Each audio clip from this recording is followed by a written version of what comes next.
These long dog days of summer, I mean, we just made it through a heat wave. Mama was parched through this heat wave. I was hitting up Dunkin' every single day, and I will continue to probably for the rest of my days, but especially this summer. Dunkin' is helping everyone stay cool this summer with its lineup of refreshers. These drinks are packed with bold, fruity flavors and served ice cold. It's amazing. Dunkin' refreshers are the perfect afternoon pick-me-up. I like to start my morning with them personally, and then sometimes I go back for a second one because I'm just feeling crazy. They come in a variety of delicious flavors, including fan favorites mango pineapple and strawberry dragon fruit. And then for a limited time, there's black cherry and there's pink pineapple. I'm going to tell you something right now, and it's a bold claim, let me tell you, but I stand behind it. Pink pineapple will change your life. It is so good. It has me feeling like I'm sitting in a pool, resort side, just living, honey. It's so yummy. Try your favorite flavor with green tea, sparkling water, lemonade, or Dunkin's all-new limeade. I haven't tried the limeade yet, but I'm going to. Usually I get my drinks made with green tea and occasionally lemonade, but I do really like the green tea. Or if you don't want to build your own, try one of Dunkin's curated refreshers like the Cherry Lime Ricky or the Ultimate Pink Daydream. The Cherry Lime Ricky, scrumptious. I could drink like 3 of these a day. They're so freaking yummy. Head to Dunkin' today and find your favorite refresher. Dunkin' refreshers contain less than 1% fruit juice. Limited time offer. You know what's really terrifying? That unfinished college degree lurking in the background, just sitting there waiting for you. That's where Southern New Hampshire University comes in. With flexible online degree programs, there's no commuting, no rigid schedule, and no more excuses. Plus, they have some of the lowest online tuition rates in the U.S. Visit snhu.edu/morbid to learn more before your degree becomes just another story about what could have been. Every good detective needs a partner to support them on important cases. Think of a State Farm agent like your sidekick, there to help you along the way in your search for coverage. State Farm can help you choose the coverage you need, whether it's for your home, car, boat, or even RV.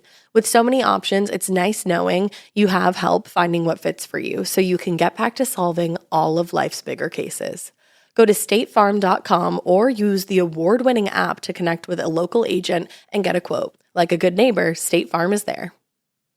Hey, weirdos, I'm Ash. And I'm Alaina. And this is Morbid. This is Morbid.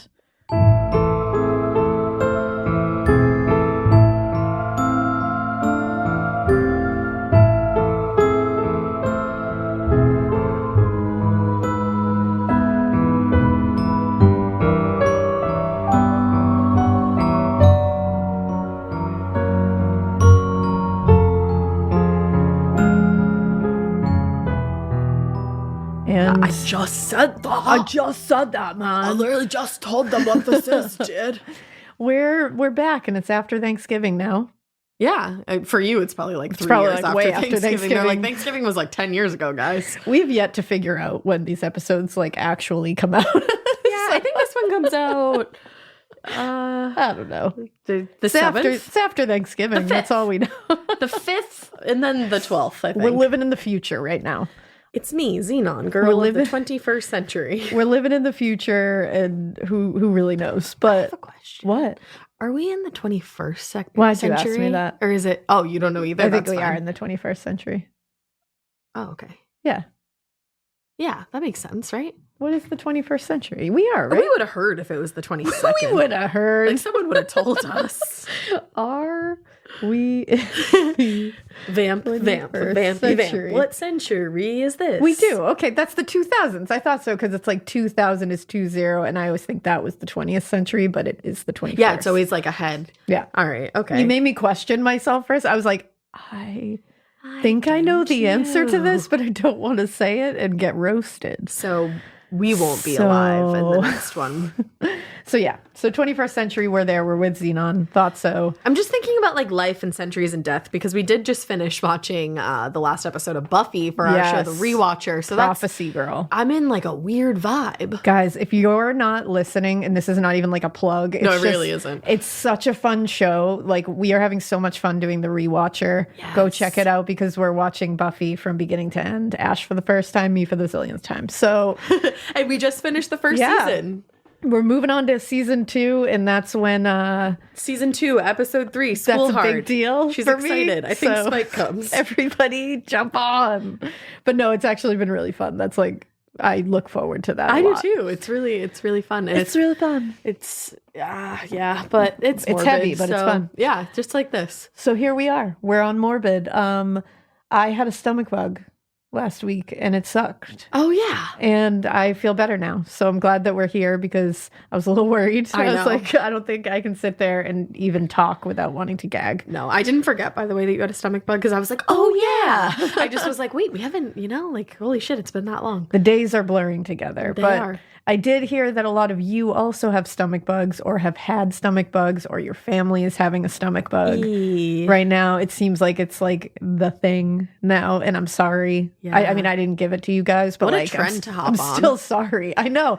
I'm normally not a trend follower. You're not. But here I am. Although you did like my new sunglasses this morning. I loved your new sunglasses. So. Those were really cute. Thanks. But yeah, this was not a trend that I should have jumped on. You should have just got the same sunglasses as me and called it a day. Should have done it. But, I actually got those sunglasses the day that you got your stomach bug. So I chose the wrong trend. Yeah, you did. You really did. I had 2 choices. I chose wrong. I love Yeah, it. it was terrible. Don't recommend it. Everybody wash your hands. Wash your hands. That is the only way you cannot get this stomach bug. Wash your fucking hands, because the other thing is, I don't know how I got this stomach bug because I don't go anywhere. Well, and everywhere Alaina goes, I pretty much go. Like, Yes. the only thing you did that I didn't come to you with was like a little thing with the kids the night Yeah. before you got sick. So that's not even where you got it. Because it's essentially the night I got sick, because it was hours after that all of a sudden Right. I was like, ooh, something's wrong. So everywhere leading up to that, like I had been with you Yeah. for days on end. It doesn't make any sense. But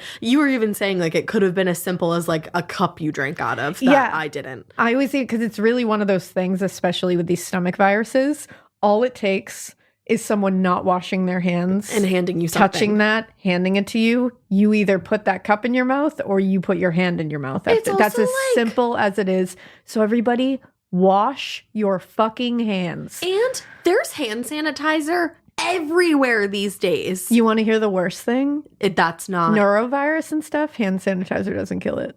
I'm done. Neurovirus? I don't wanna. Neurovirus, even Clorox wipes don't kill But it. You have soap to use does? bleach.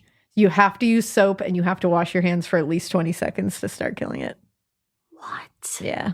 So soap will kill it, but tequila hand sanitizer won't. Yeah, because it's honestly it's the movement of Like the a soap friction. scrubbing it for 20 seconds with hot water. Do you Like, know that? that's- Because so like in hair school you learn that you should wash your hair twice because like the first time you kind of loosen everything up and the second time you really get it out. Yeah. I wash my hands twice now. There you go. And I sing "Oops, I Did It Again" in my head, just the chorus. There you go. That's a good way to do it. Or happy birthday. "Oops, I Did It That's Again." all you is need. Way better. Whatever you're feeling in that moment. So yeah, wash your hands. If you have the stomach bug, feel so much better. We're thinking of you. I just feel bad. A few people were like, oh, same, like my family. And I'm real sorry. That sucks. Drink a lot of fluids. Get some rest if you can. Hopefully you'll feel better within 48 hours. Like I felt better in 48 hours. I'm so scared But of it. it's not great. I don't recommend it. Whenever anybody gets a stomach bug, though, I automatically just think of The Devil Wears Prada. Yeah, One stomach everybody flew does. away from my go white. Oh, it's terrible. Terrible, not good. But it always makes me think of I'm like, that. oh, terrible. You're like, not me. No, definitely not. Luckily, we were able to contain it. And that's great, because I will take the stomach bug over and over if it means no one else in my family is getting the stomach bug. So I would literally I will never be say that that person. out loud. And I'll be that person. I will happily take it. If I count. If it's coming in the house, hit me. Don't hit anyone else. Hit me. Hit me. Don't hit anyone else. Hit me, It's fine. baby, one more time. You know what the Capricorn in me, though, did? Don't worry, we're going to get into the story. But sometimes you guys like "Shut this. the fuck up." You know what? Sometimes you guys are like, I like it when you do that every once in a while. Yeah, so here we try are. to limit it, you know. This is who we are. But what, you know? what do you got? This is why you're here. Yeah. But I was thinking about it and I was like, wow, the Capricorn in me is very unhealthy, because Yes. I was angry and annoyed at myself because I was in bed all day, because I'm lucky enough that John was like, you don't move. And he just kind of quarantined me in the room. And I was in bed and I put on Gilmore Girls because that's my comfort show.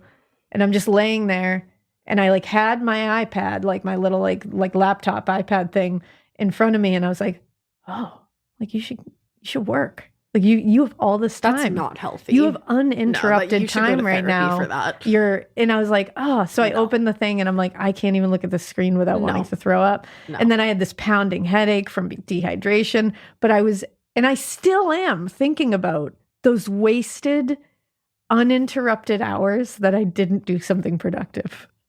Isn't that wild? Like, that's a very unhealthy mindset. That's an illness. And I recognize No, you know exactly what that is. That is hustle, grind, culture, telling you, like, you're supposed to work, you're supposed to work, you're supposed to work. And yeah we should all work. Totally. Mm-hmm. You shouldn't work yourself. The reason that you got the stomach bug and I didn't is because you do not stop. Mama over here, Mama in this seat, she stops. She gets her nails done. She takes a little lash snap. You have to take. I know, I do. It's not selfish. No self-care. Self-care is not selfish. I do things for myself so that I'm not an asshole to other people. It is important. If I didn't do things for myself, I'm sorry, I'd be an asshole to other people probably. Yeah, and that's probably why I'm such an asshole. No, you're not an asshole. I'm totally kidding. You missed the point. I'm totally kidding. You're no, like, hey. I fully agree with you. And you have actually showed me a little bit that self-care is a very necessary part of it. It's going to take a little while for me to like fully accept it because I am who I am and that's all that I am, Popeye. Okay. But you have other signs. You're not simply a Capricorn. I know, but I'm just... you are, I know. That sign really like has a chokehold on my entire life. I mean, your rising usually does, or your sun usually does. But it was literally just one of those things that I was like, wow, like no one is in this room and no one's asking me for things. And I'm not like actively doing something else, like working or like cooking dinner or doing something, whatever. And I was like, I'm just sitting here. No, your body was healing you. You were actually still working, actually. You that's true. Internally. But afterwards, I was like, wow, what a fucked up mentality. And I was like, I got to change that. It was a little bit of like an awakening. So that was good. I was like, ooh. I hope it really was, though. Maybe. I recognized it. Okay, so that's Rupert something, Giles. I recognized it. That's all that matters. I'm moving forward. You're going to work yourself to the bone, man. But you know what? Let's get into what is going to be one of at least two parts. Hey, let's do it. So, usually that means 3. Yeah. I don't know. I'm not positive. I don't know. I think it may end up being 3 parts. The third part might be a little shorter, but we'll see. I like to see where it naturally cuts itself. What is this? This is the Yorkshire Ripper. Oh, okay. So this is very much like a more modern Jack the Ripper, to be quite honest. Modern? Like how modern? Modern in the sense of like it's in the 1970s. Oh, my decade. There you go. So like modern in a sense that it's not 1888. Yeah. But it's got a lot of parallels, a lot of similarities. That's why they named him the Ripper. Oh, really? Like it was because of the similarities to that case. So this is really gnarly. I just want to warn you ahead of time. I'm going to try to stray away from like giving strenuous details that are not necessary. I won't do anything like that. But sorry, before you start, is this like a copycat of Jack the Ripper? Like, do you think he was inspired by Jack the Ripper? I think he is just another person that twisted fuck had the same feelings about especially sex workers or who he deemed to be sex workers. Yeah, I think it's just one of those situations. Okay.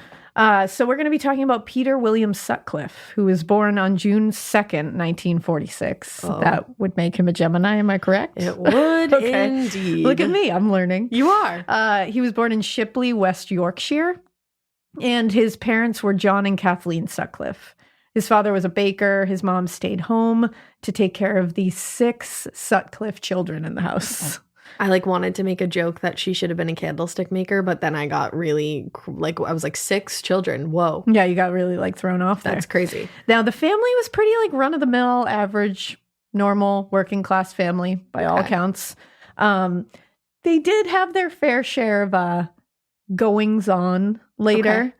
There was nothing that I could find that there was tons of abuse or tons of neglect or too weird of relationships between kids and parents. You know what I mean? There was nothing that struck out right away.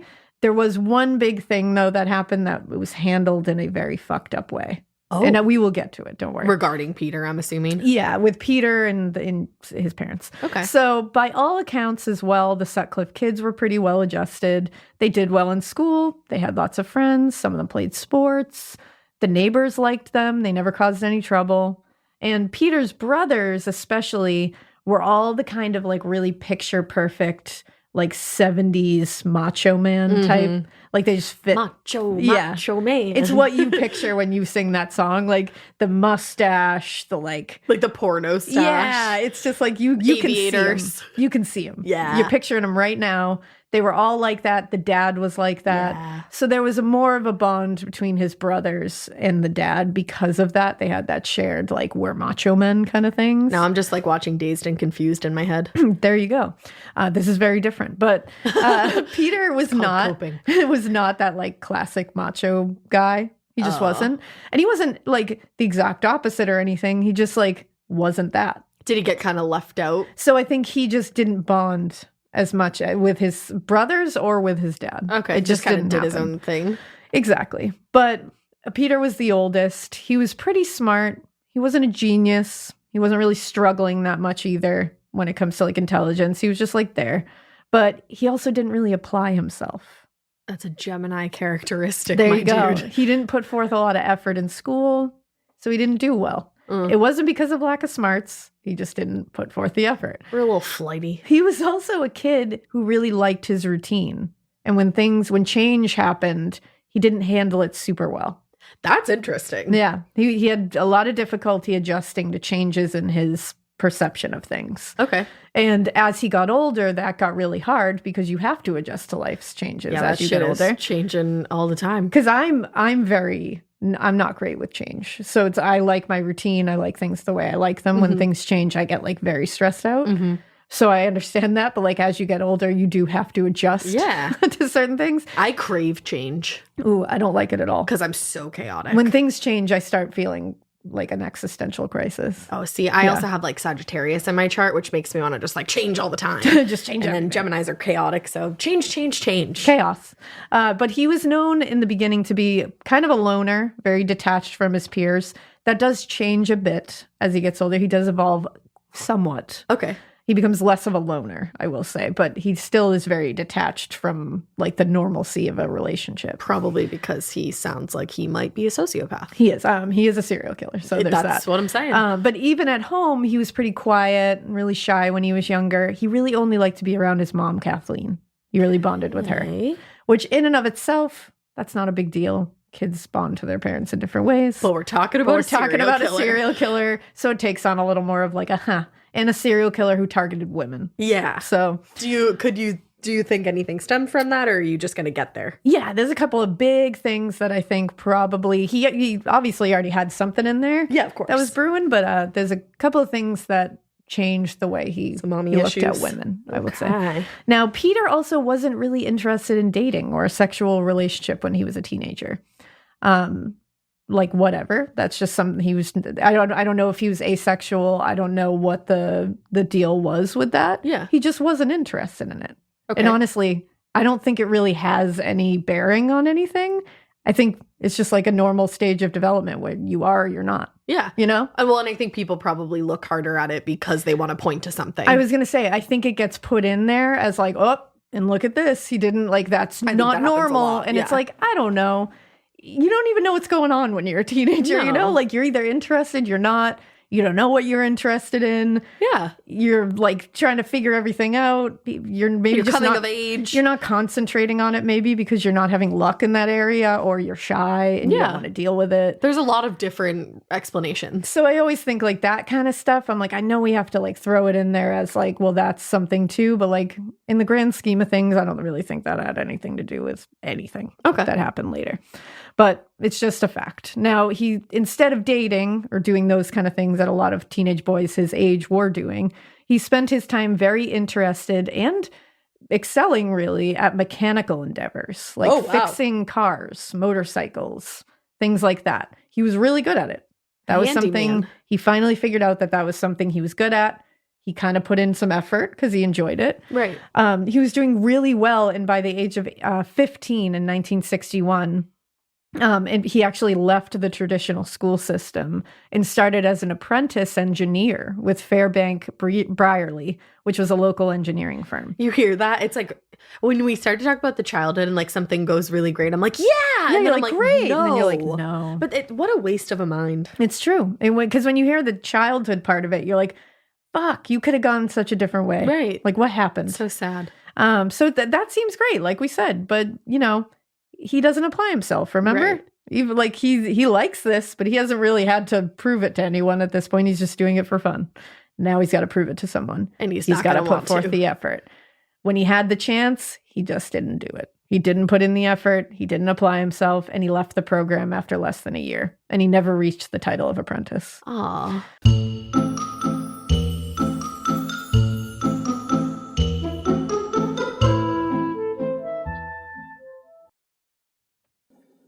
Getting paid twice a month doesn't mean money is scarce. It just feels that way. That feeling makes you do weird stuff, like putting things on a card you didn't need to. Earnin removes that feeling. With Earnin, you can access up to $150 per day of money you've already earned, plus up to $1,000 between paychecks. Standard transfers take 1 to 2 business days with no mandatory fees, and expedited transfers start at $3.99 and cap at $5.99. 5 million people are already on it, and honestly, it's wild it didn't exist sooner. Download Earnin on the App Store or Google Play, spelled like earning money without the G. Type in Morbid under podcast when you sign up. It'll really help the show. Earnin is a financial technology company, not a bank. Access limits are based on your earnings and risk factors. Standard cash outs take 1 to 2 business days with no mandatory fees. Expedited transfers available for a fee. Tips are voluntary and don't affect the service. Available in select states. Terms and restrictions apply. Visit earnin.com for full details. Chilling crime cases are mysterious, but finding coverage shouldn't be. With the State Farm Personal Price Plan, you have options and can personalize your plan to help create an affordable price so you can get back to cracking all of life's bigger cases. Talk to a State Farm agent today to learn how you can choose to bundle and save with the Personal Price Plan. Like a good neighbor, State Farm is there. Head to statefarm.com to get a quote. Prices are based on rating plans that vary by state. Coverage options are selected by the customer. Availability, amount of discounts and savings, and eligibility vary by state.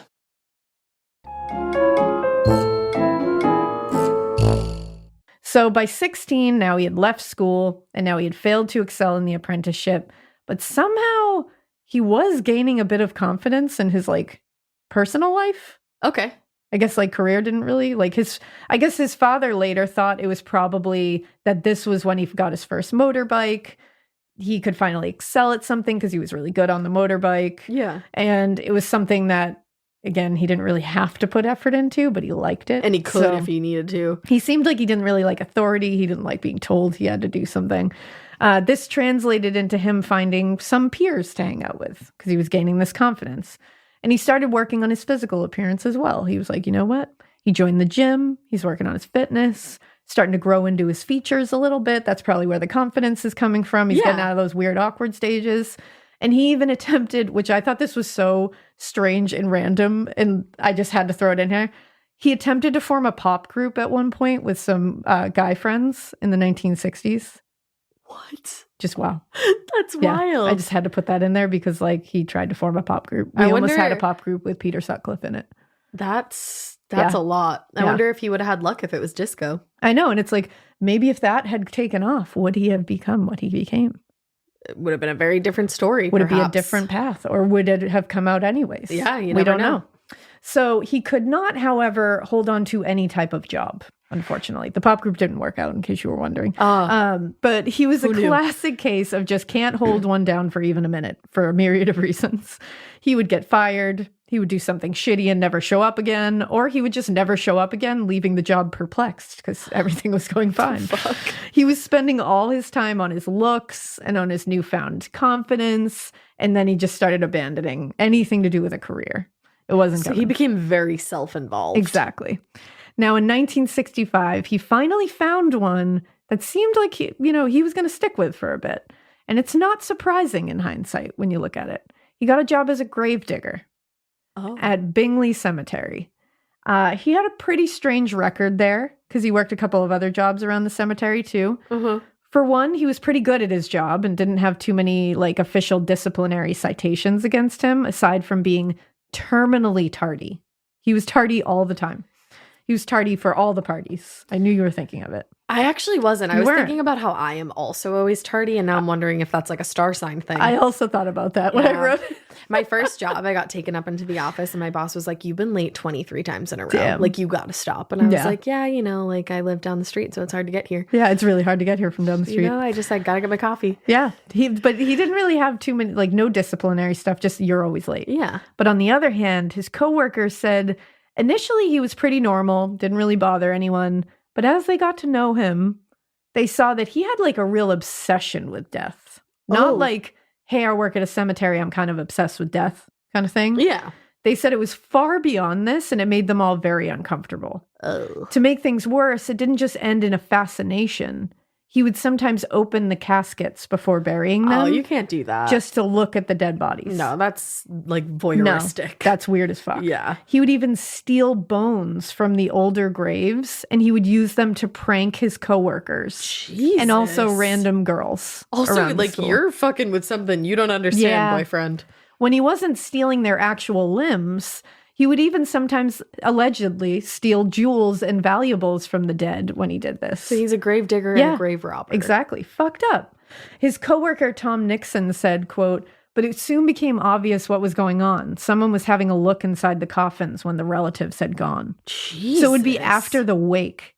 He would open up the casket and like look at the person. That's so just Yeah. like ugh. Like going in the room where they're all stored in the morgue and just Yeah. peeking in all the caskets. just like violating people. and it's like, dude, I don't understand that. Like At that all. person's grandchild just left. Can you calm down? Like there's just some unspoken, like there's a respect I was that just you gonna should say. have in the death industry Yeah. that nobody should have to tell you about. Like Well, yeah. it's not something they have to train you on. No, that's just human. You should just know it. yeah, like Like- that's integrity, you know? Well, and it's like even in the morgue, like if we had to look for someone and the bag wasn't tagged right or Sure. something like that, You're not we gonna, would like, have to open go all of in. them up. Well, no, you do. Oh, you that's do. the thing. It's like you do have to open them all up. Okay. But that's the only way you can find out. Otherwise, you're looking at a bag. So and what you're do just you do? But you do open them all up. But anytime I would have to do that, I would apologize to the person.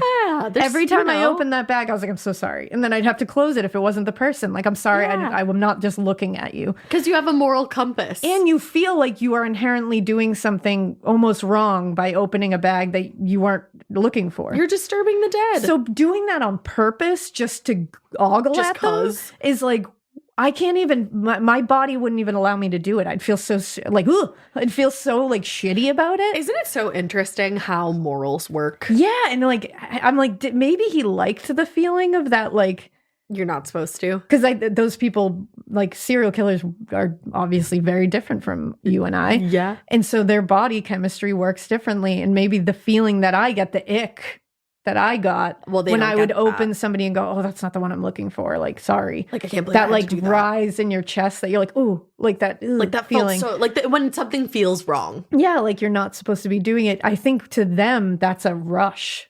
Like, I feel like that must be like a, ooh. It's almost like obviously it's very different, but it's almost like when you're a teenager and you do something you're not Yeah. supposed to do and you get that rush. It's almost like serial killers just never get rid of that and like Yes. keep heightening it. Like Exactly. the thing you're not They supposed to keep, do. they need more and more and more to hit that same teenager Feeling I of just, rush. Stole my mom's car. Yeah, exactly. Like that's a pretty big one, I was but- gonna say like stole a stick of gum from like the corner store. That's, wow, child's play. But like, yeah, I never stole my mom's car, just for the yeah, record. But like, People same do, thing. you know? People do. But yeah, that always, it just made me feel like, oh God, you just like open those in a casket. That's a whole different. A body bag is one thing. You Yeah. unzip a body bag, you have to unzip them a lot Yeah. to do things. But like those are being opened and closed a lot. But like a casket is supposed to be, that's their final resting place. They're Right. supposed to rest. Like leave them alone. Yeah. You know?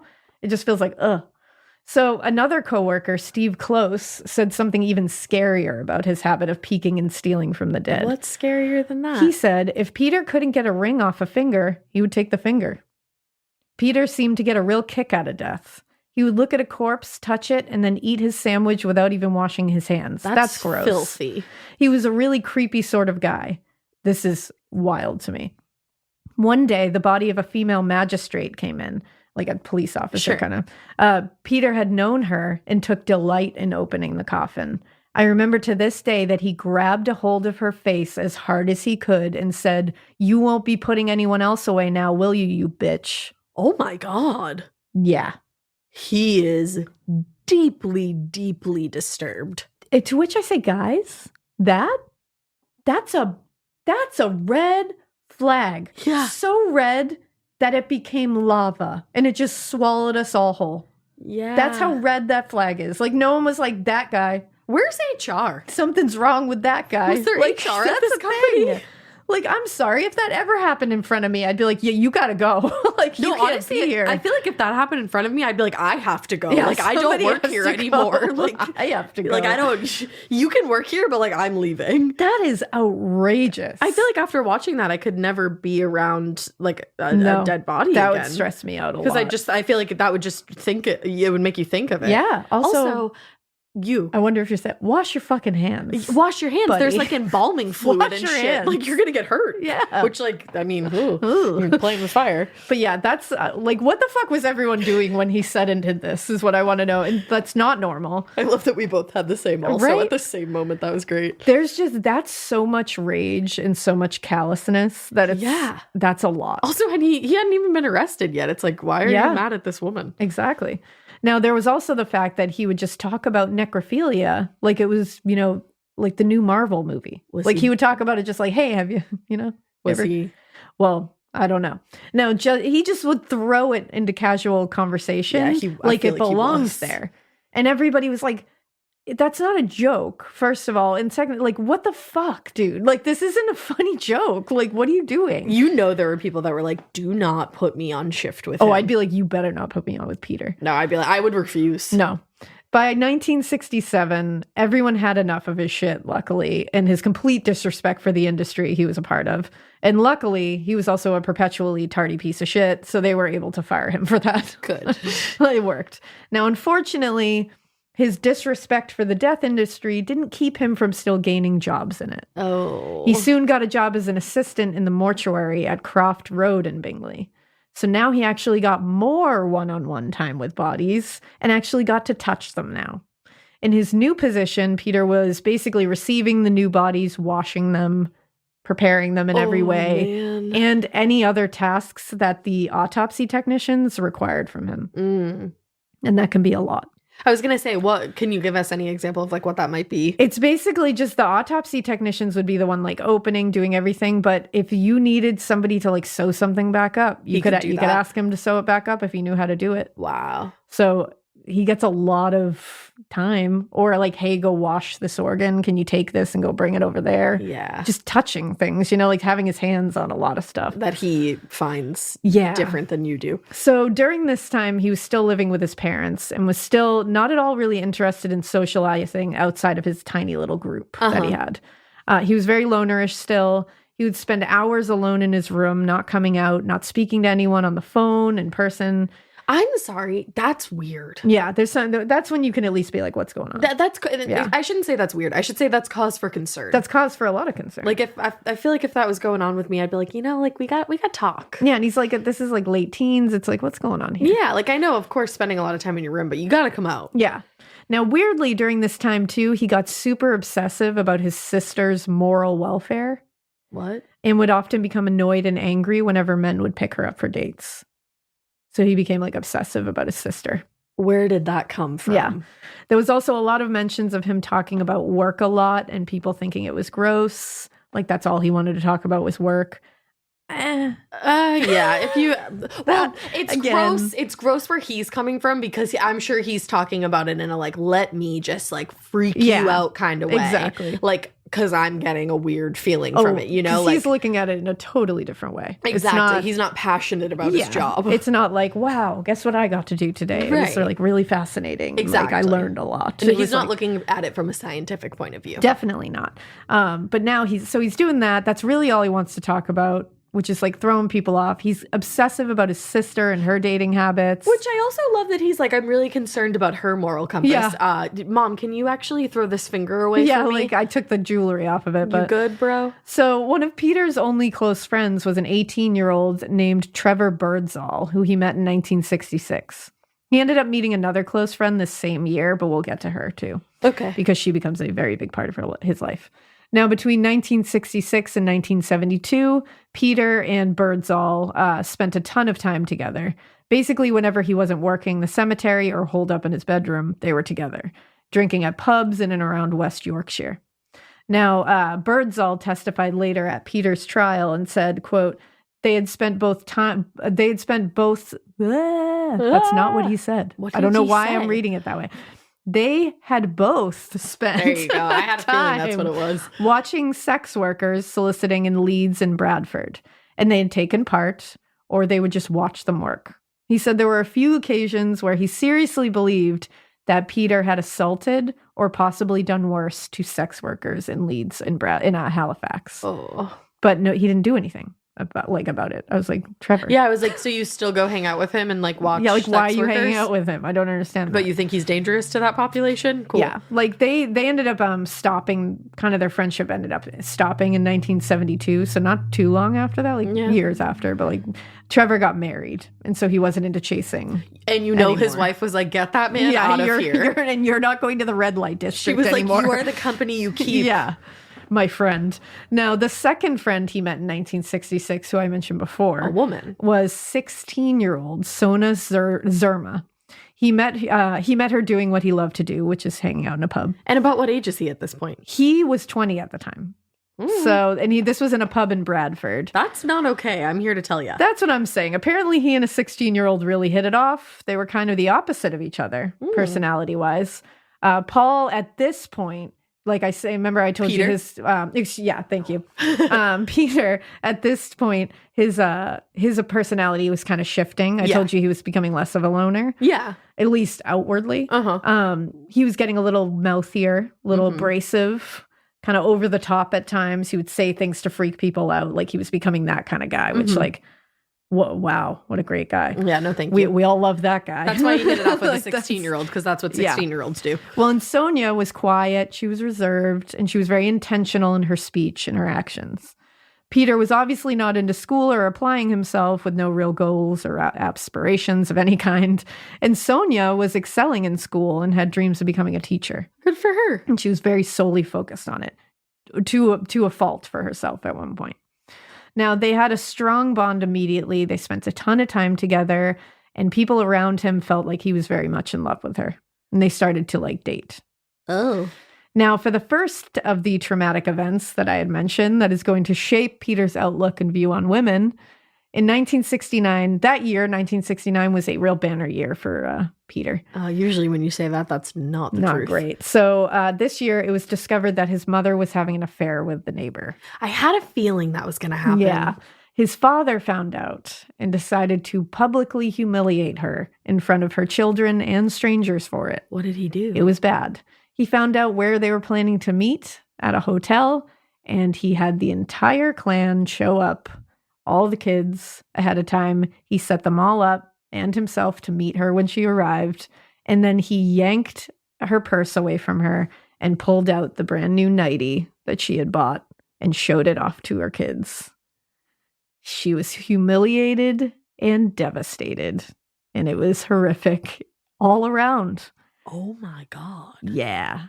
That's every level of that is horrific. That's something you see in a movie and say, that would never happen. That would never happen. Or that's too much. Yeah, too far, too much. Are all the kids mostly grown at this point? They're all Peter, teens. I was going to say, because Peter's the oldest and he's 20. They're basically in their teens, Wow. I would say. Like young teens. They're in their to late formative teens. years. Yeah, formative years. That's really fucked up. It's fucked up that she had an affair. It's fucked up that he brought his kids into it. They were both. That's the thing. This is a whole soup of fucked up. Yeah, this is a medley. The way that he handled that was a real turning point for Peter. Because if you wanted to go, like if the husband wanted to go catch her. Yeah, you do whatever you need to do, that. man. Like that would have been fucking epic. Like do it. If that's what you want to do, you want to like meet her and be like, gotcha. Don't involve your kids into it. Do not involve the kids. The kids, like, that's a whole different thing.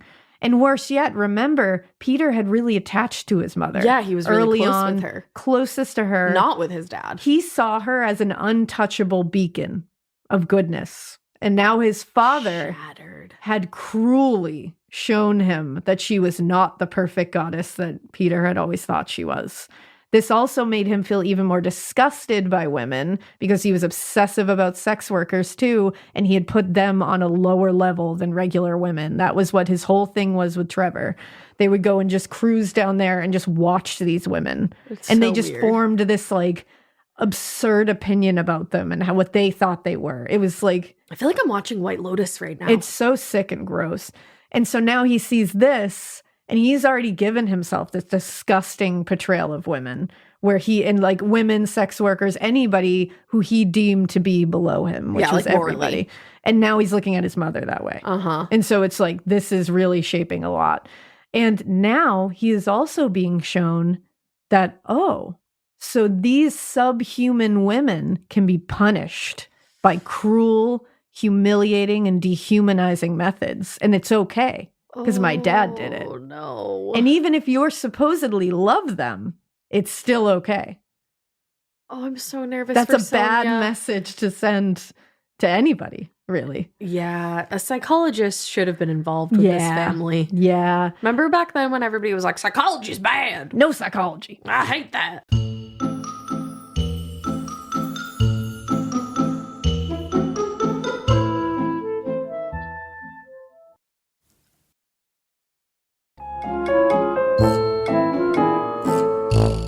And as if this wasn't bad enough, shortly after this, the same year, another huge event rocked Peter's opinion of women and his sense of being betrayed by them. Another one. Peter's brother Mick let him know that he found out that Sonia was cheating on him with a boy who worked at the ice cream parlor. Because remember, she's a child. Was Sonia cheating on him, or was Sonia not aware that they were in a relationship? Exactly. Thank you for saying that, because that's how I kind of saw it. Peter went right to Sonia to confront her, and she was kind of evasive and wouldn't really like confirm or deny the rumor. I don't remember them ever making it official. And directly after this, in a rage, so he left Sonia where she was, and in a rage, he decided he was going to pick up a sex worker at the Royal Standard pub. Oh no. He wanted to spite Sonia, but he changed his mind. And he changed his mind as he was driving this woman to her apartment after they had made the deal. And she agreed. Like the woman was like, okay, I'll give you back the money and like just bring me to my house. But she's like, let me go get you some change because I'm going to keep the bigger bills. So she went in and she comes back out with two big guys. And these two big guys roughed up Peter a bit and sent him on his way without his money. So that was not a great day for Peter. He had been betrayed by two women that day in his mind. Yes, of course. I should say, not in reality, in his mind. And a few weeks later, Peter said he saw this same woman at a pub and told her that he hadn't forgotten about the incident and she could put things right so there would be no hard feelings. Okay. And she laughed in his face and then proceeded to tell everyone in the pub about the humiliating situation. Oh, so also like you wasted her time. You did. You wasted her time. Like, they shouldn't have roughed him up, obviously. Oh, of course not. But this is all fucked up. Like in every way, this is a dirty game they're all playing. The morality here is like nowhere to be found anywhere. But 1969, it's no surprise that this is when the first attacks that Peter Sutcliffe perpetrated were in this year. Yes. The year of all the events we just mentioned. He had become weirdly obsessed at this point with sex workers, like I said. Yeah. And obsessed not in this like admiration way or like, wow, they're so fascinating. Like he was fascinated them in the sense and like disgusted by them at the same time. He had this weird conflicting thing with them. It's very Jack the Ripper-ish, very much like that kind of vibe to it. And especially after the whole situation with Sonia, it got worse. He just like kind of, and that's the thing, he would like work with sex workers, like he would like become a client, but he also just liked watching them. Yeah. Like he would just watch them work. He would watch them like pick up people. Yeah. Watch the whole transaction take place. Like he was weird about it and stalkerish. And according to On the Trail of the Yorkshire Ripper, his final secrets revealed by Richard Cobb, he also, quote, would continuously boast about having sex with sex workers and was fascinated by the idea of women selling their bodies. This part of the show is brought to you by Anua, the Korean skincare brand known for scientific, gentle, yet effective formulations. The latest from Anua is the Retinol Collagen Gua Sha Cream, a firming cream with a gua sha-shaped tip built right in. Have you guys heard of gua sha? It's that viral massage tool that moves fluid and tension out of your face. Less puffiness, a snatched jawline, honey, more definition in your face. Retinol firms and reduces fine lines, and collagen keeps your skin plump and structured. This cream has both of those things, arguably the most optimal combo for that snatched, lifted look all in one step. I am obsessed with the Gua Sha cream. First of all, it feels so cool to the touch. When you put that on your face, it's just like, this is lovely. It's like a little spa treatment that you can give yourself. I like to do mine at night after I get out of the shower. I rub the cream on my face with the little gua sha. I'm sculpting that jawline, honey. I got it on the cheekbones. And actually, I had a facial the other day, and the lady doing my facial, the professional, she said, "Do you use a gua sha at home?" And I said, "I do." And I said, "How did you know that?" And she said, "I didn't have those little like bumps in my chin or like different areas like that." So she could tell that I was using the gua sha. And I said, "Oh my God." I just feel like I wake up less puffy in the morning when I do it the night before. But you can do it whenever you want to. I, 10 out of 10, recommend this product. The Anua Gua Sha Cream value set is available at anua.com, already discounted. Use code MORBID for an extra 10% off. That's ANUA.com, code MORBID. The Sherwin-Williams summer sale is here. Get 30% off select paints and stains or 35% off their newest product, Emerald Symmetry, July 17th through the 27th. Whether you're looking to refresh your interior or your exterior, they've got the colors to bring your vision to life. And with delivery, getting everything to your door is easier than ever. Shop online or visit your neighborhood Sherwin-Williams store. Retail sales only. Some exclusions apply. See store for details. Delivery available on qualifying orders. For money, and found it hard to believe they charged so little for an act that he held in such awe. Okay. So he's got a lot of layers here that he's working with of like, oof. Yeah. Because he looks at sex in a very different way. Yeah, like he's looking at it high on the very high esteem. Yeah. And he's holding it in almost this like strange place. Yeah. And then he's looking at these women as subhuman, but also he's in awe of them for having this thing that he holds in such high esteem. And they're charging so little for it. But he's saying he holds it in such high esteem, but he's having sex with women he doesn't know. Exactly. So you can't hold it that high. None of it's adding up. None of it's logical, at least. Around this time is when his personality and behavior really started to outwardly shift. He was becoming very unpredictable, very angry all the time, and it culminated a bit in September 1969. He and Trevor Birdsall were out at the usual pubs in the area of Bradford, and as they drove down the street from one pub to another, Peter saw what he assumed was a sex worker walking down the street. So he made Birdsall stop the car, and he got out and just aggressively followed this woman. Jesus. Also, how fucking presumptuous. Yeah, it's like, what the hell? And he just followed her up St. Paul's Road. And Birdsall didn't. He stayed in the car. He didn't want to join. He was like, I'm just going to stay here. I don't know what you're doing. But he didn't do anything to stop it. No, he did not. Suddenly, after about 10 to 15 minutes, he said Peter came running back to the car, very anxious, like breathing heavy, told him to speed off. So he started driving and was like, what the fuck, dude? Like, what's going on? And Peter said that he hit a girl in the head. Oh. And his friend was like, what, on purpose? Like, what? And Peter said yes.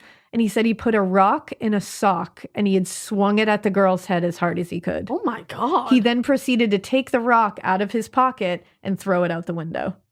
What the fuck? And obviously he had been prepared to do that. Yep. It's not like he took his own sock off, you know what I'm saying? So Birdsall was like, is she okay? Like, what the fuck? Like, yeah, like where am did you I aiding leave and her? abetting right now? And Peter answered, quote, of course she is, the old cow. I just wanted money. What? What? And later at his trial, he said he did it, quote, because it was what I had to do. It was my mission. I had been told sex workers were the scum of the earth and had to be gotten rid of.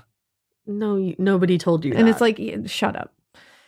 Well, after this encounter, as they drove away, this woman she was not okay, but was not dead. Okay, good. And she had memorized the license plate. Yep.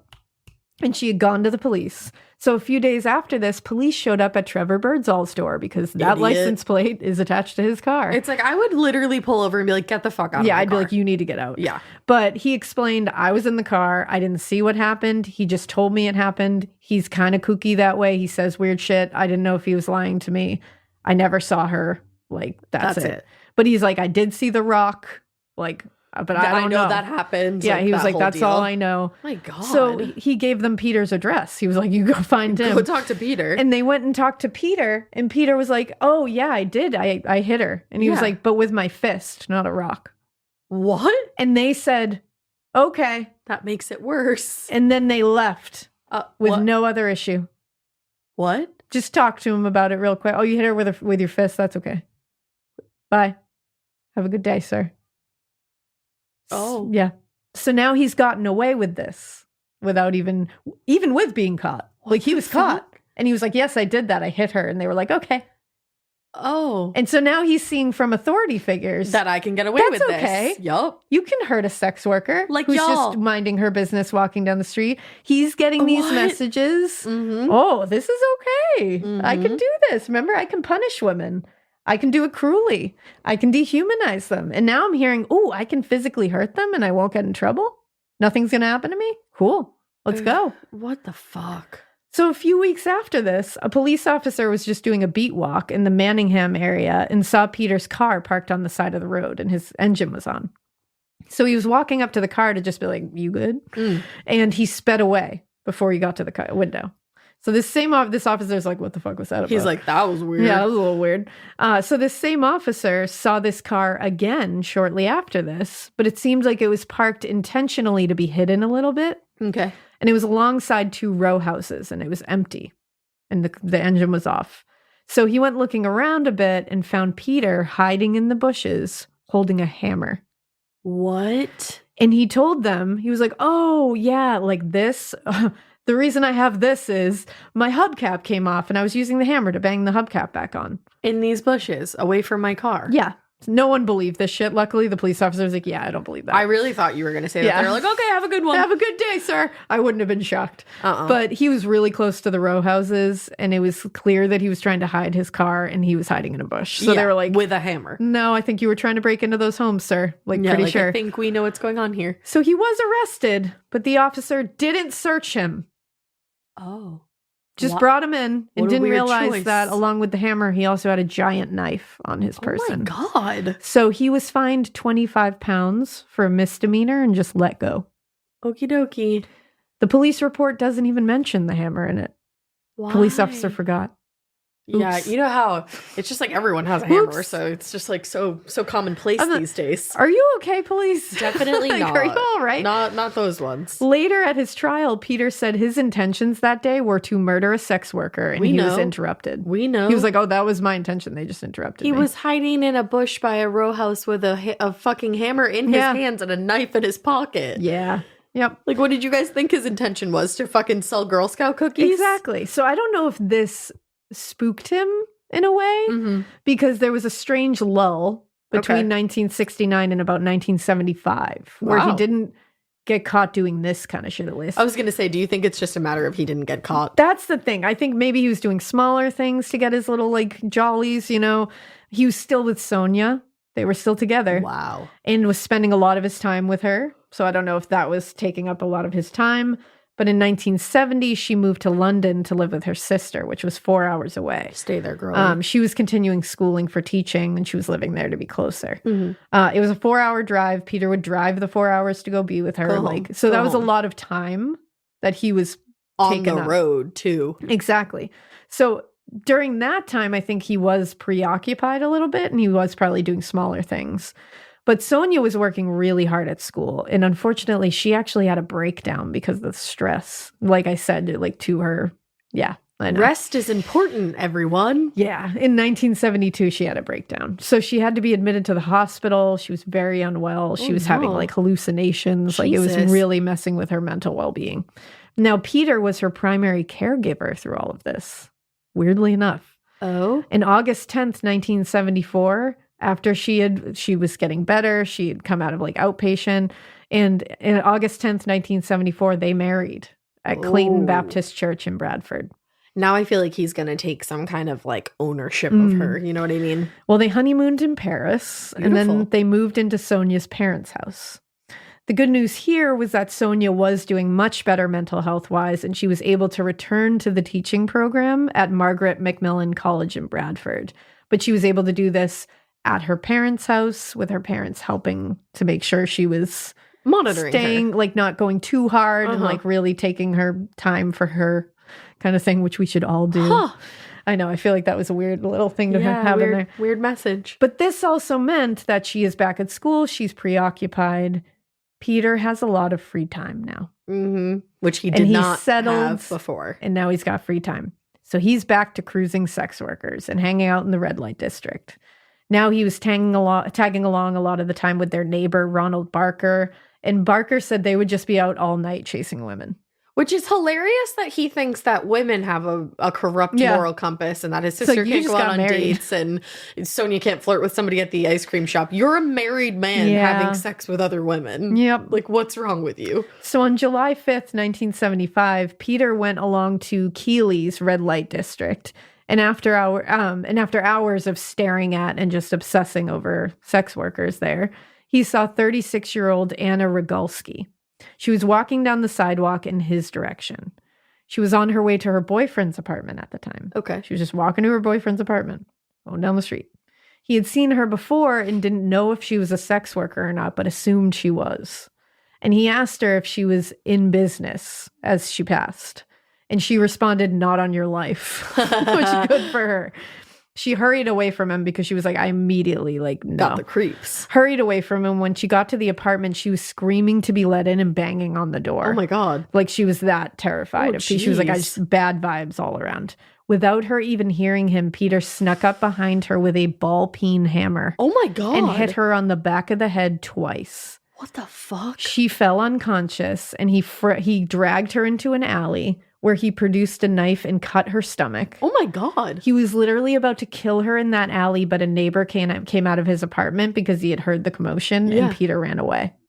So did she live? Luckily, she did live. Anna suffered 2 massive skull fractures and went into God. surgery for 12 hours, where they had to put metal plates to piece her skull back together.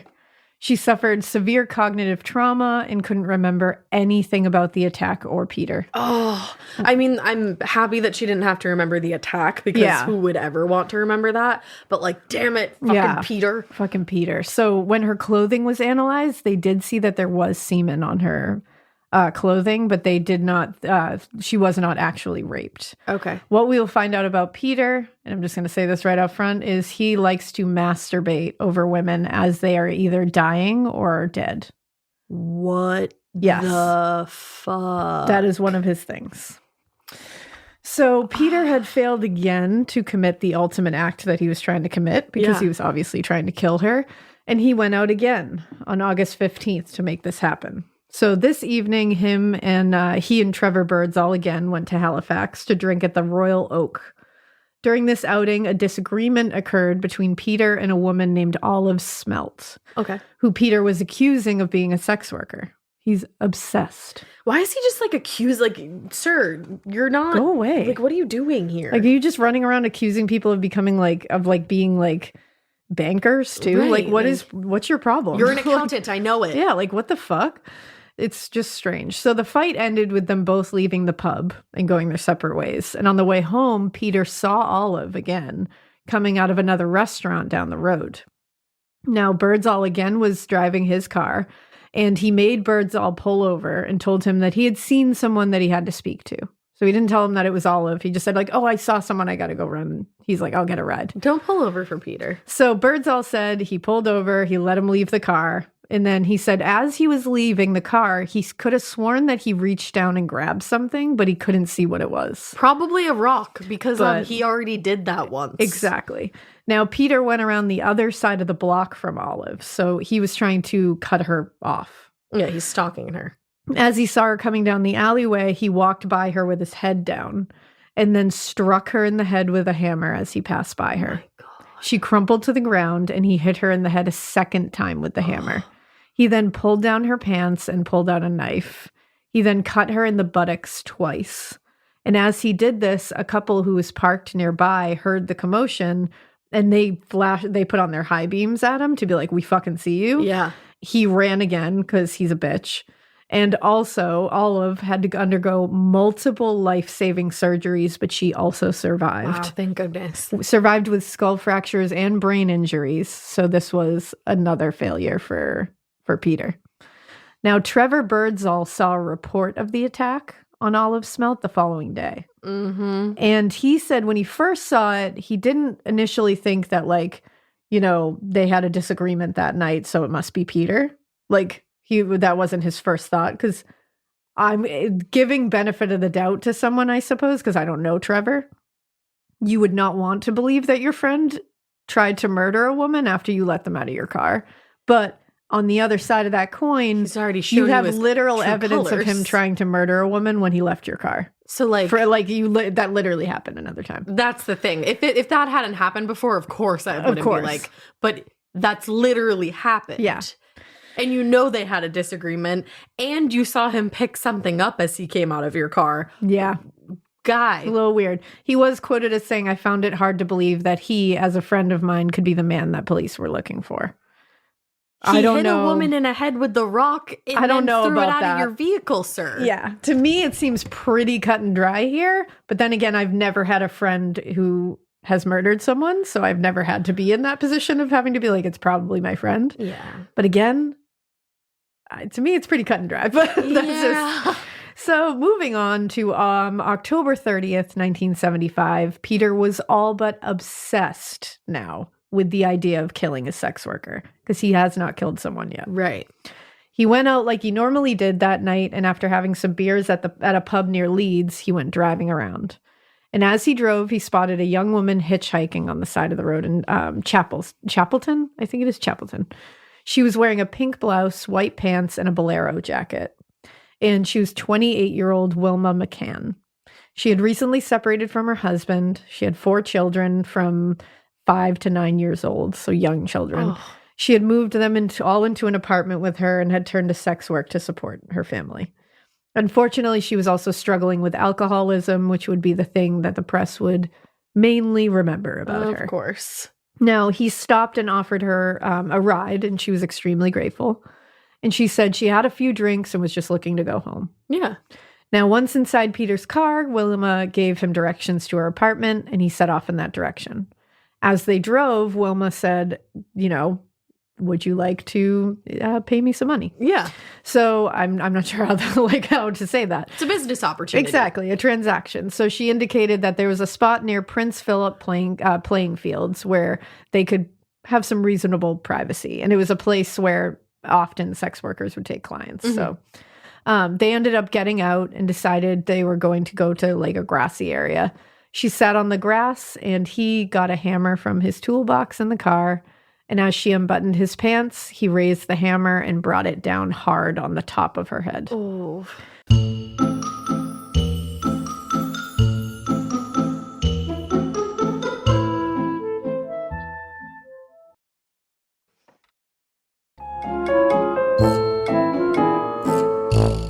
She slumped forward, and this is really like trigger warning. This is a little graphic. Just letting you know. If you want to skip like literally 10 seconds ahead, you can. Okay, I will. He said that Peter later said that she emitted, quote, a horrible noise like a moaning, gurgling noise. He continued to hit her over and over and over with the hammer, quote, penetrating the full thickness of her skull. Oh my God. He then took her shirt off and stabbed her in the neck, and then 14 times in the abdomen and chest. Oh my God. With a knife. Her body was discovered the next day by a milkman named Alan Rutledge. He happened to have his 10-year-old brother with him that day, Paul. Paul saw Wilma, and when they realized what had happened, they ran to the nearest house where a man named John Bald lived. And they called 999, which is 911. Mm-hmm. I also feel like this is a good time to point out something that our Uncle Wayne told us. Like, I think a lot of times even I would read that and be like, oh my God, it had to have been somebody she knew. That's so personal. Yeah. Because of how incredibly brutal that attack is. Yeah. But it just goes to show you. Total stranger. It's personal, but it's a different kind of personal. It's personal for Peter, but he had no idea who she was. Exactly. It's personal only to him. Yeah. Wilma, that is the first time he had seen her that night. That was it. And West Yorkshire police arrived at the scene quickly. Detective Chief Superintendent Dennis Hoban began to interview the Baulds and the Rutledge brothers. Not a lot of information was to be had here. Which was wild because it happened very close to the Baulds' home and actually near their bedroom. Margaret Bauld said, "What I couldn't get over is that we never heard anything. We always sleep with the window open, and we used to have a big South African ridgeback called Butch, who used to bark if anyone came near the house. It always used to wake me up, but he didn't bark that night." Yeah. No one else in the neighborhood heard anything or saw anything, and investigators assumed it was just a one-off terrible murder. Like, this just happened. Yeah. And they somehow didn't connect it to the attacks on Olive Smelt and Anna Rogalski weeks earlier. Which is interesting. And is it in close proximity? Oh, pretty much. Yeah, it's in the same area. And it's like, they're very similar. I mean, there was a hammer was used. That's a pretty significant detail. That's a pretty unique detail, I would say. Definitely. And it would it's pretty, I would think that this person was trying to kill Anna and Olive and just failed. Like, he obviously put in the effort to kill them, but he just didn't do it. And it's like, so that, to me, this would make sense as an escalation. Like, he did it. Yeah. And he brought another, like, with Anna, he cut her stomach. Right. It's like, so he does bring these two different things too. And like, you're seeing the two different weapons here too. I don't know why they didn't connect it. It's weird to me. It is interesting. Now, Professor David Gee was the head of forensic medicine at Leeds University, and he was called to the scene to analyze the body and the surrounding area for clues. Fortunately, he believed Wilma was unconscious, likely while most, if not all, of the knife wounds were inflicted on her. Okay. So she wasn't awake. Hopefully wasn't feeling any of that. Yeah. He also believed that she was not raped, and tests later confirmed this, but there was traces of semen found on her clothing. Again, Peter had done that. No one was able to provide any information or clues, and Peter had never entered Wilma's life up until this point that he snuffed it out. So there was no connection at all to him. There was nothing to connect the two. They weren't seen together. They didn't go to a pub together. They didn't meet in public. No. It was like the perfect crime at this point. Ugh. By the end of 1975, Peter and Sonia were still living with her parents, but he had actually gotten a job at this point at Anderton, International, and was taking truck driving lessons or lorry lessons with Apex Driving School. So he was going to become a lorry driver. This meant that they were able to save some money to try to get a home of their own.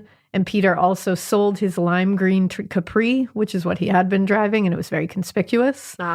He was now able to drive a white Ford Corsair, I think it's called. Okay. So a white Ford is a lot less conspicuous than a lime green Capri. Yeah.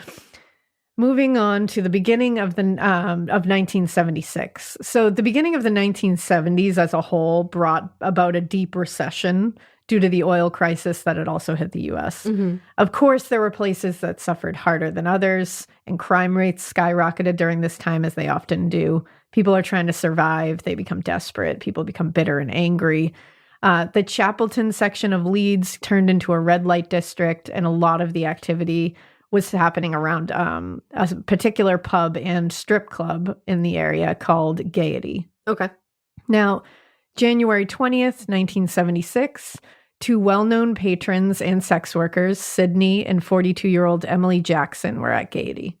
They were actually a married couple with 3 children who had fallen on very hard times. In fact, they had dealt with a lot of tragedy. In 1970, their son Derek had fallen to his death from the bedroom window. Oh my God. And once the recession hit, Sydney's roofing business was struggling, and they fell further into depression and financial instability. This caused them to turn to a life of sex work to survive and support this small family they had. They would go to Gaiety, meet potential clients, and when one was found, Emily would take them out to Sydney's work van while Sydney waited inside. Oh, it's just like very depressing. It is. It's so bleak. But it really does remind you of Whitechapel in 1888. These people are desperate. Yeah. And they are at the, like, this is necessity and just survival mode. And it like really was another one where you're just sitting there being like, oh. Yeah, history truly does repeat itself. It really does. So this night, they entered gate at around 6 p.m., and Emily stepped outside after a while. She was working inside, just kind of talking to people, didn't really find any clients. So she stepped outside to see if she could get anybody. Peter happened to be trolling around the area, obsessively stalking sex workers as well. He pulled up when he saw her and asked her how much. They agreed on £5, and she got in his car, where she told him there was an old factory around the corner that was kind of like private and away from everything. Peter later said, quote, "I remember when she got in, there was an overpowering smell of cheap perfume and sweat. This served all the more for me to hate this woman, even though I didn't even know her." Shut the fuck up. What do you know about cheap perfume? Also, fuck you. You smell like shit, and I know that. 100%. I know that. You smell like Sutton poo. Yeah. Peter Sutcliffe. We know they went to... Need a boost? Sometimes all it takes is tapping into your inner cool. Icebreaker's gum helps you unleash the confidence within. Each chew releases a rush of icy flavor powered by cooling flavor crystals, sending a wave of refreshment to reinvigorate all your senses. Icebreaker's convenient pack fits everywhere, from car cup holders to backpack pockets, so you can find your cool wherever you go. Grab Icebreaker's gum online or at a store near you. Getting scared is one thing. Getting a thrill is, well, you want more of those in your life. The Genesis GV70 is built to thrill, baby. A thrilling yet elegant design always makes driving the GV70 an exciting adventure. Its powerful athletic stance screams performance and turns heads. Everybody's looking at you, girl, or boy, or whoever. Command the road and experience a class-leading standard 300 horsepower. Oh my God. Plus, discover the different dynamic drive modes for all different terrains. Choose between the different terrain modes for whatever road conditions you may encounter. The Genesis GV70's award-winning technology and performance lets you drive with comfort and drive with confidence all at the same time. It's an exciting SUV with intuitive tech that can make your ride smooth even when the road isn't. And its blind spot cameras allow you to see what's next to you. It's like having eyes on the side of your head. That's pretty iconic. Its performance, by the way, is measured not only in power, but in how it makes you feel confident, sexy. The Genesis GV70. Learn more at genesis.com and feel the GV70. So we know like generally what happened, but we have to rely on Peter's recollection here. Which I'm sure is embellished. Yeah, we know that they did go to the factory, and then on the way back out, Peter intentionally turned the ignition key only slightly so that the lights on the dashboard would flash and look like the car didn't start. Like all the lights come on, like the check engine light. Like if you turn the don't do battery it. on. And he was like, "Oh no!" And he acted like something was wrong. Got out to check on what was going on. Emily followed him and lit her lighter, her cigarette lighter, trying to help him see. Right, like a kind soul. And she leaned forward, and he reached over and hit her on the back of the head with a ball-peen hammer as hard as he could. God. When she fell to the ground, he hit her again harder, and then he dragged her body into the factory. You just can't even imagine like how much in an that instant would hurt too. Just like to be knocked, like your senses would just be completely gone to shit. Think about, and this is the thing, like we say these things and it's like hitting the head with a ball-peen hammer, and it's like, but you're like what you're saying, think about it. Yeah. Think about like it. Think about banging your head. Like we have like this little like chandelier light. Yeah. That before we got a dining room table, it was like in the middle of the room, and it was just, even I would hit my head on it. Yeah. When I would walk under that thing and bang the top of my head, it hurts. I thought I was going to go to the moon. It hurt so bad. And that was me just walking into it, not at full speed, just like bonk. No, it's true. Just the other day. And the top of your head. Yeah. Well, I was just going to say, and even like the back, like where you kind of have that like flat area. Yep. I should know what that's called, but here I am. Anyways, here I am. I bent down to do laundry in the bathroom, like to scoop up some laundry, and I got the corner of the counter to the back of my head. And that's the kind of pain that just ricochets throughout your entire body. And he would do this to these women. And it's like, you have to think about that fucking terror. And then there's no fighting back at that point. No, because you're so disoriented. You're so incapacitated. All your senses are going at 1,000,000 miles an hour at that point, and you're so disoriented. It's so fucked up what he did. So he ended up hitting her again when she, and then he dragged her body into the factory. Now, at some point, he then stabbed her over 50 times with a screwdriver, they believe. With a screwdriver? Yeah. It was hours at this point, and Sydney had not seen Emily return back to the pub. He began to get worried, obviously, and she was nowhere to be found until hours later when her body was discovered in the morning by a factory worker who arrived for his shift early in the morning. He was walking in and he saw what he thought were mannequin legs sticking out of a pile of rubble. When he got closer, he saw it was obviously a real woman. She was on her back with her coat on. Her tights were torn up and ripped, and they were pulled down by her ankles, and her dress had been violently pushed up around her chest. So he also poses them. Yeah. She was lying in a large pool of blood, and he immediately called 999. Oh. Now, Detective Chief Superintendent Hoban was on the scene shortly after, joined by David Gee from Leeds University. Luckily, they immediately realized that this was obviously connected to the murder of Wilma McCann. Finally. Or McCann, excuse me. And they interviewed everyone around the Gaiety and in Gaiety. And since she had just left and went outside to meet Peter, it was kind of hard because like a lot of people didn't really interact with her that much that night. But the information they did get was a little interesting. Some people in the bar and around it said they remembered seeing Emily around 7 p.m. getting into a Land Rover with a man described as about 50 years of age. Wow. Which is not, I mean, he didn't look good. I was going to say, like, I'm glad they're insulting him. They described it of fattish build with mousy colored ear-length hair, a full beard, and bushy ginger blonde sideburns. I haven't even looked up what he looks like yet. And a distinctive scar extending from the knuckles to the wrist of his left hand, which I'm like, that is pretty descriptive. And he had that? And I don't think that's what he looked like to me. Oh, okay. And he didn't have that He does scar? have like he had a beard. He had like the full, he had like I would say he had like darker hair than mousy colored. Oh, wow. I don't know why, but this isn't what I was picturing at all. Yeah. I know it's hard to picture what you think he's going to look like. Yeah. So I don't know if they just saw her with someone else or they confused something, but this was not him. So it wasn't great to have that description because it wasn't the right one. Yeah. But Guy noticed that at the crime scene, there were drag marks leading from an open space near the factory to where she was found. And then following them, he saw and made impressions of size 7 Wellington boots. Okay. He found a similar boot print on Emily's thigh.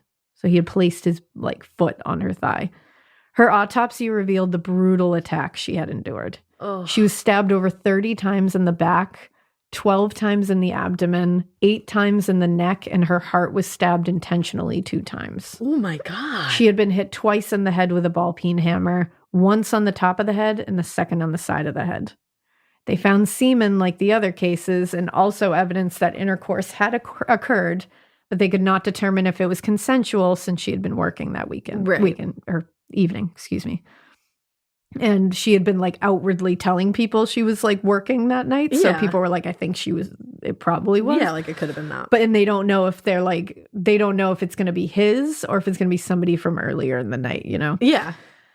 So within a month, DCS Hoban announced the connection between the McCann and Jackson cases, publicly. Put out a full notice to all the police forces with the description, the Land Rover. And he made a public statement as well saying, the man we are looking for seems to have a pathological hatred of sex workers and good time girls. I don't know what that means. Is the type good time gal. And is the type, which, it's actually true. He does have a pathological hatred of good time gals because he looks at them as subhuman and immoral. And is the type who could kill again. He is a sadistic killer and may well be a sexual pervert. I cannot stress strongly enough that it is vital we catch this brutal killer before he brings tragedy to another family. Which, yeah. All went quiet with no new leads or information after this, and 4 or 5 months after the public address, DCS Hoban actually was promoted, and Detective Jim Hobson took over the investigation at this point. From your face, I don't think that's good. I just feel like it wasn't great to change hands when it wasn't finished. Because that's the thing. No matter what, when you're changing hands in any type of work, there's going to be bumps along the way. Exactly. So when there's a really brutal murderer on the loose, that's not a great time. Yeah, not great. So May 9th, 1976, Peter is out trolling again in Chapelton on Spencer Place. And he pulled over, he turned his lights off and kept his engine on and just waited. So now he's literally doing he's just like a predator waiting in the I don't know why I can't say darkness. I don't know why that. Dark? I was like dark? I was going to say dark, and then I was like, I feel like this is so much greater. You know why? I was going to say in the bushes, but he wasn't in the bushes. Not but this he's like time. a predator waiting in the bushes. Yeah. So maybe that's what I was thinking. And he even had been. So I'm tired. You were you onto know? something. I'm getting over a stomach bug, okay? I'm trying to make my words come. The stomach bug. I heard it. I had a tummy bug. But yeah. I fucking hate that word. I know, it is terrible. So, but he's like a predator waiting in the darkness, and now he's just waiting for some poor prey to walk by that he can just attack. It's like the scariest shit. So he's pulled over, lights off, engine on, and soon 20-year-old Marcella Claxton walked by, clearly a bit tipsy. She had been at a party that evening and was kind of like staggering a little bit. So maybe this is like what a quote unquote good time girl is. Good time gal, exactly. And she was walking home to her apartment off Roundgay Road, where she had 2 children. She ended up in his car that night for a ride home. He had offered her a ride home. Peter claimed they drove to Soldiers Field and parked, where he offered her £5 for sex in the grass on the field. She said no. Okay. She was like, I'm just trying to go home, dude. Yeah. But she got out and was like, I have to pee. So I'm going to go pee over here. So she went behind a bush. She was hoping if she took a while and took her time back there that he would get tired of waiting and leave, because he wasn't getting what he wanted. Because she was put off by him. She was like, I don't know. I literally just want to go home. Like, that's all that this is. And if you're not sitting there like clear about it, that's insulting to just assume that. Yeah. So she's hiding behind the bush, and when she finally came from behind it, she can see Peter has gotten out of the car and is coming towards her. Mm-hmm. And she said she heard something. You might hear me say she said, which means she survives this. I was getting that feeling, and I'm happy to hear that. We're going to end part 1 on a survivor, at least. Oh, good. She heard a clunk, she said, like something fell. And she said, I hope that isn't a knife. Oh. Because the attacks were in the news. And she was like, ugh. So she was trying to say, like, I hope that isn't a knife. And he told her it was just his wallet. He then grabbed her, raised his arm, and hit her in the head with a ball-peen hammer. Oh, my God. He hit her possibly up to 8 times with that ball-peen hammer. With a hammer. She fell to the ground, wasn't unconscious or dead yet, but she pretended to be. Smart. And she said she played dead while he stood over her and did what he normally does that's how we know over that's her. What that is. And then put a £5 note in her hand and left.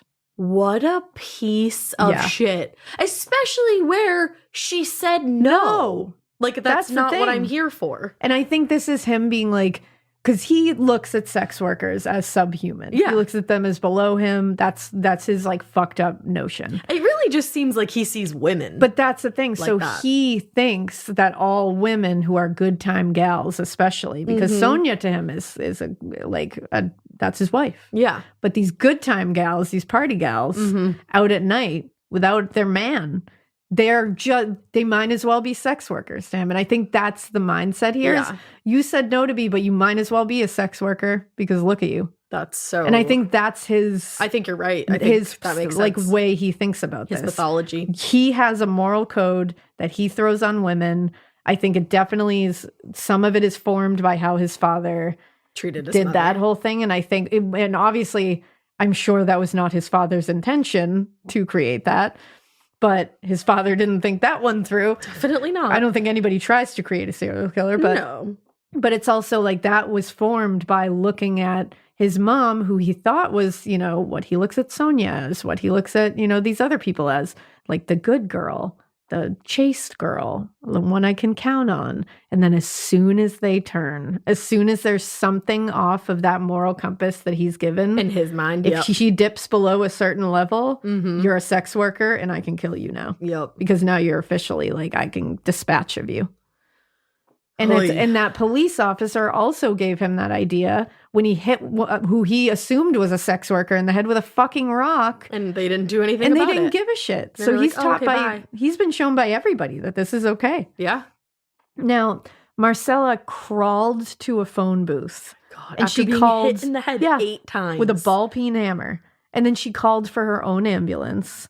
While in the phone booth, she said she was hiding on the floor while he drove by several times before finally leaving. God. Yeah. Why do you think he did that? I don't know. Maybe he saw her move and he was looking for her. Yeah. He might have been driving by because he didn't see her anymore and he was wondering where she was. Oh. And he just couldn't see her in the booth. Thank God he couldn't see her. Now, she had been 4 months pregnant at the time. Oh, no. And she lost the baby. She also suffered severe skull and brain trauma. She had extensive brain surgery, 52 stitches in her head, and she lived and managed to avoid severe brain damage. She remembers everything from that night. She remembers the attack, and she was even able to provide police with a description of Peter Sutcliffe. Oh my gosh. She said he was a young white man. Correct. With crinkly black hair and a beard. Crinkly. And he spoke with a Yorkshire accent. All right. They were finally able to put together a photo fit of her attacker, which is like the sketch, but sounds more fun. I like a photo fit. Photo fit. It's a look. Yeah, a look. And strangely, police didn't connect her attack to the murders of Wilma McCann and Emily Jackson. Hey, guys, hammer. Hammer. Like, what are you doing? There's a hammer. And he also masturbated over her. Exactly. Like, how are we not connecting this? They also didn't connect it to the earlier and very similar attacks on Anna Rogalski and Olive Smell. Right. There was no stabbing, and the money being left was kind of different. So I guess that's what they were going with. That's like so that he didn't use minor. a second weapon, and that money being left was different. But he used a hammer, y'all. So no connection was actually made until years later when Sutcliffe was arrested, and that's when he confessed to the attack on Marcella. So they didn't even know that he was the guy until then. But Marcella said she knew the second that she saw him on the news. Oh, I bet you're not going to forget that face. She was like, that's the one. And she also, as soon as she was like getting better and she was seeing more attacks on the news, she was like, that's him. I know it. Even when they didn't even know what the guy looked like, they were just saying the Ripper. She was like, that's him. I know it. Yeah, of course she did. I'm sure her body went into fight or flight mode every single time she heard that. Your body knows. 20 years old. 20. Like, what the hell? Oh my God. But that is where we're going to end for part one. We're going to end on a survivor, Marcella. It's going to get gnarly. It's going to get. It's going to get even more gnarly in part two. But he does get caught. So there's that. That's nice to know. There's going to be, it's not going to be a Jack the Ripper situation. We got him. Peter Sutcliffe, he did it. But that is part one, and it's a lot. Yeah, well, we hope to see you for part two, and we hope you keep listening, and that's your job. We hope you keep it weird. But not so weird that you always forget how you end your own episode of a podcast you've been doing for 4 years. Bye. Whoa. You love when I sing, huh?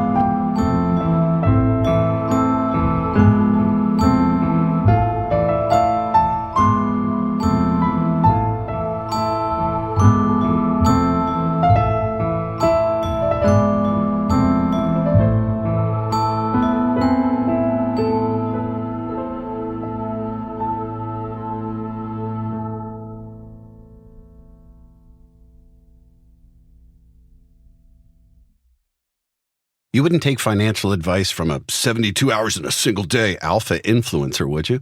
Same goes if you're in a car accident or any accident.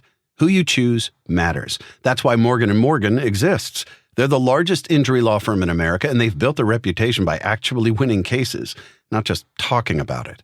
Over 1,000 lawyers across all 50 states and $30 billion recovered. Injured? Go to forthepeople.com/podcast. That's forthepeople.com/podcast. Traditional home security only alerts you after a break-in, and that's too late. Simply Safe is changing that. Stop. This is Simply Safe. Police are on the way. We don't just alert, we stop crime before it starts. Simply Safe, plan starting around $1 a day. Save 50% on your new system with professional monitoring at simplysafe.com/SXM or with promo code SXM. Outdoor deterrence requires a Simply Safe Active Guard outdoor protection plan starting at $49.99 a month. Visit simplysafe.com/licenses for alarm license information. Tennessee 2012.